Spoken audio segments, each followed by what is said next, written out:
Tila trending na naman ang isang bagong larawan ni Kim Chiu at Paolo Avellino kung saan makikitang tila tinuturuan ni Paolo si Kim tungkol sa tamang pag-set up ng camera na nakakabit sa tripod. Kilala si Pao bilang isang photography enthusiast, yung tipong mahilig sa lente, angles at natural lighting. Kaya hindi na nakapagtataka na siya mismo ang nagko-coach kay Kimi tungkol sa basics ng camera setup. Sa picture nga, makikita ang seryosong pagtuturo ni Paolo habang si Kim naman ay nakatutok, nakangiti at parang sabik matuto. Para bang may sariling mundo ang dalawa habang nagdidiscuss si Pao at si Kim naman ay enjoy na enjoy sumunod sa instructions niya. Marami tuloy ang nag-react at nagsabi na, grabe, mag-asawa ang vibes. Dahil ang closeness nila habang nagsiset-up ng tripod ay parang scene straight out of a romantic movie.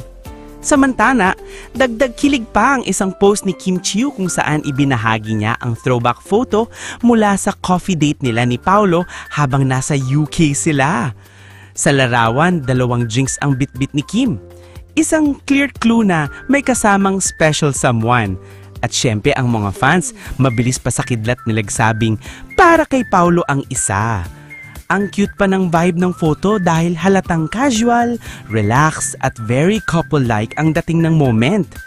May mga netizens pang nagkomento na ang aesthetic ng Jinx ay parang curated ni Paolo at ang caption ni Kim ay may subtle happiness na parang may hudyat na may kasama siyang nagpapasaya sa kanya noon. Di umano, sweet raw si Pao sa trip na yon at madalas silang mag-coffee break kada lakad nila. Kaya naman, ayan, isang candid na photography lesson plus isang sweet Yuki coffee date flashback. Isang combo na nagpa-overload na naman ang Kim Pao Nation. Sabi nga ng fans, kung ganito sila ka-sweet on cam at sa mga leaked photos, paano pa kaya kung sila lang dalawang nag-i-enjoy sa coffee at camera moments nila? Aye, kilig na naman!